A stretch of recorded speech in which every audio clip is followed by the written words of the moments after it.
So hello and welcome everybody to Merlini's Mailbag episode 6. And this week I actually got two questions from the same guy that I thought were both pretty good. So the first one has to do with pseudo-random distribution, also known as PRD. Hi Merlini, the first question I have is about your opinion on pseudo-random chance and abilities/items. Entangle, Chaos Bolt, Multicast, etc. all are pretty much a guaranteed source of rage due to a feeling of being screwed by the RNG on both the receiving and on the delivering end. Now, obviously, there is always some perceptive bias involved. I never get as many entangles as Admiral Bulldog because only the unfairness on either side of the RNG sticks to memory. But I personally believe that such mechanics are, generally speaking, not very fun and should not be introduced further and or be reworked wherever/if possible. CK would be tricky due to the randomness being pretty much his flavor. His name is Chaos Knight. And I am left wondering about the opinion on that topic from a former professional player, where I would assume that a deterministic outcome of any action would be appreciated. So a little bit of mechanic information for those of you that are unfamiliar with the pseudo-random distribution. For most critical strikes, evasions, and bashes, I actually picked bad examples because like Faceless Void's backtrack's not like a true evasion, and Chaos Knight's stun is not really pseudo RNG either. But for most of them, they're actually pseudo RNG, and this means that it's actually not a strict 10% chance of critical. How it actually works is that you have like a smaller chance, like let's say like 6%, and it keeps adding. If you don't crit, it adds a percent chance each time until you do crit, and then it resets the counter. And this actually has the effect of being a less like gimmicky / chancy model, and you get more even distributions, but at the same time you can't crit. If you can't crit multiple, you have less chance of critting multiple times in a row, and this means that if you don't crit for a few times, you have a higher chance of critting. And I think that this PRD is actually a little bit better than the other one, especially with such low chance skills such as Chaos Strike, which is 10%. A lot of the other ones are like 25-ish area, Backtrack, Blur's like 32, and a couple of other ones. But for other skills, there are like regular crit, bashes, and evasions. Like I think Time Log's not triggered, as well as Chaos Knight's Chaos Strike, but there are triggered skills like Chaos Bolt and Multicast and Backtrack, and these all do not have PRD. And this is important because this is actually a relic from Dota 1 because they're all triggered skills and they didn't have to go off Warcraft 3's chance model. So what this means is that if I like keep stunning Roshan, oops, forgot the WTF, then I have like a higher chance of getting like 4-second stuns in a row than if I were to use the other distribution. And same with like Multicast. And let's see, I can't even get any 4.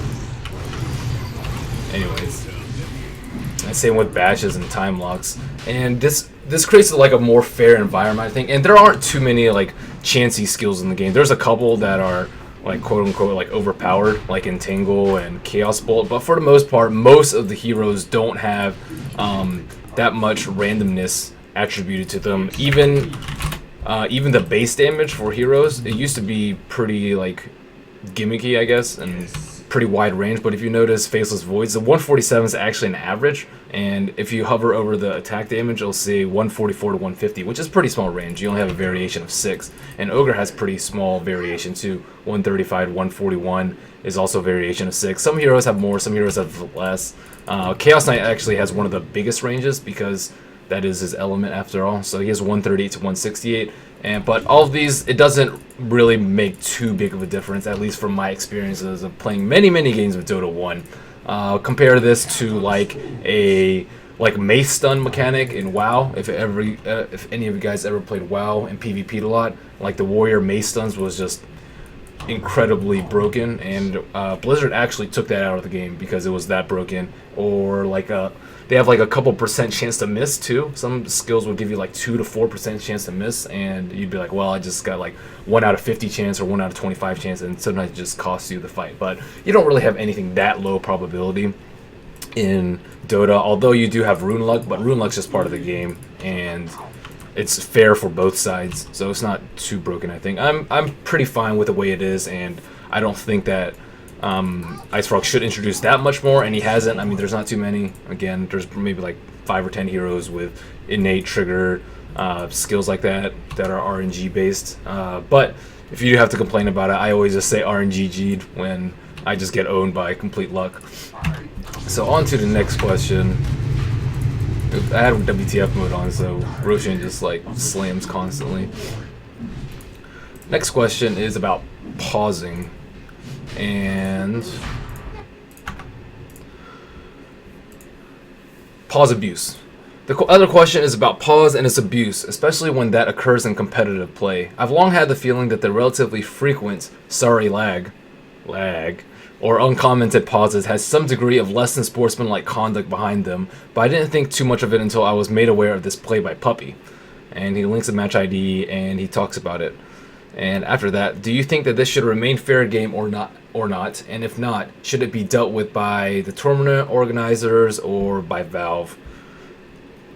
So I'm going to actually go to the match that he talked about and fast forward to that point. So you can actually pause. It's instant. It's F9 for those who don't actually know the hotkey, and it's the same hotkey to unpause, although there will be a little bit of delay if if you aren't on the team of the guy who paused. So let me fast forward. I think it's around 39 minutes. I'll start a little bit before. So what happens here is like a tactical pause, I believe. I mean, there is a slight off chance that it could be Puppy was lagging, but I highly doubt it. So I'll keep the camera on Puppy for a little bit. There are a couple things about Han that I actually thought were good, even though I didn't really like the game in general. One thing that I thought they did well was the pause system.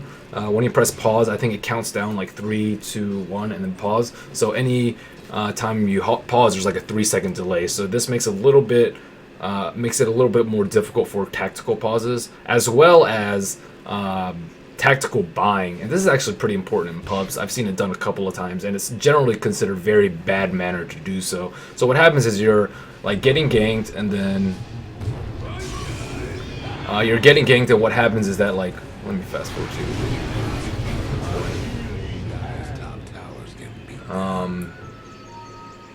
what happens is that they okay, I found the point. What happens is, like, as soon as you get ganked and you notice a gank coming, you pause the game, and then what you do is you like open up the shop. You say, okay, I want to buy a Manta style or buy my Yasha because I have 1600 unreliable gold. I'll buy my Blade of Alacrity and my Yasha recipe, so I won't lose any gold when I die. So what they'll do is they'll shift click to quick buy their Yasha, and then right before they'll die, they'll buy their Blade of Alacrity and they'll buy their Yasha. And normally you wouldn't do that because you're like busy panicking, busy popping your cooldowns, busy seeing if your team's around, busy trying to dodge stuns and just all this other stuff like while you're dying. But if you have the tactical pause, you can like evaluate the situation more clearly and be like, well, I'm definitely dead. I might as well spend my money so I minimize what I lose from this death. And I don't think that should be allowed. Maybe with a 3-2-1 implementation, it won't happen as much. But still, I don't think that's very fair, and it is very bad manner to do so. I don't see it done that often, but I don't like it when it does. Another thing is tactical pauses. So if we watch here, I'm gonna pull out this shop. So Havos is standing right here, and he's actually scouted out by an NA, and they do not have any sentries or obs. They have no idea that he's right here, and whereas Team Redefining Madness knows that he's right here and he's lined up for a perfect shackle. So a couple seconds progress, and Pepachek actually shoots a shackle, and then immediately Chen pauses while the shackle's flying into the air, while this NA is like about to engage on them.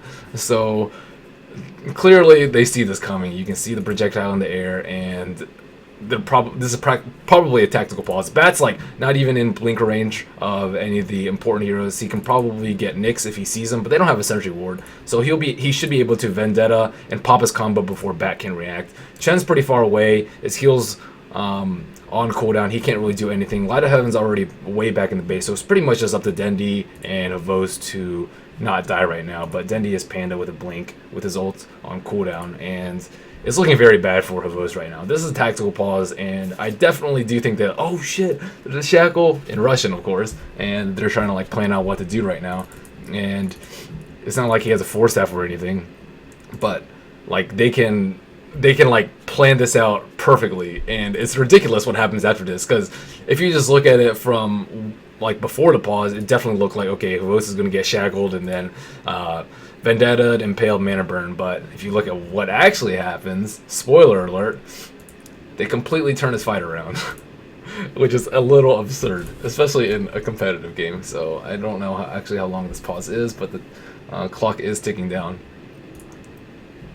Okay, they say G. G says puppy. Look at this ridiculousness that ensues. I'm gonna watch it at half speed. Okay, so he drops a sentry. He gets fucking 4-staffed by this guy, dodges 2 stuns, and then Dendi blinks in. That's like 2 seconds, and Havos ends up living. This guy gets hex fingered and ultied, and it actually becomes 1-0 in favor of Na'Vi instead of for MTW. And this is pretty clear-cut case of pause abuse, unless Puppy happened to be lagging at that time. But I definitely don't think that this should be allowed. And this clearly, like, you know, turned the fight around. Nyx is dead instead of a Lion, and that's really big deal. They don't have any other ults off cooldown except for Lasso and Finger, and the big ultimates, Hand of God and Primal Split, are still down, and they still managed to win the fight even with the what looked like a really good initiation. So that's just a little bit broken, and I think it could be circumvented by changing how the pause works. So let's see. So tactical pause. There's also the bad mannered pause. That's like a little bit more annoying, and doesn't really affect gameplay that much. It's just annoying in pubs. And there's like the tactical pause, which we saw right here, and then there's like the buyout pause, which is a form of tactical pause, I guess. But I guess 2 of the 3 can be circumvented by implementing like a 3-2-1 delay, and the bad manner pause. People are going to be bad mannered no matter what, so I don't really think that will cut down on anything. But that's just my opinion on it. I think something about it needs to change, so something ridiculous doesn't happen like this, especially in a tournament game. This is a raid call DTO game between Redefining Madness and Na'Vi. But that's it for this week's mailbag. Thanks everybody for watching. Again, if you have any questions, please email me at mailbag@merlinidota.com. I select a few, and I do this every week at Tuesday, 7:30 p.m. Central Time. And if you have general questions, comments, or concerns, just email me at merlini@merlinidota.com. Thanks everybody for watching.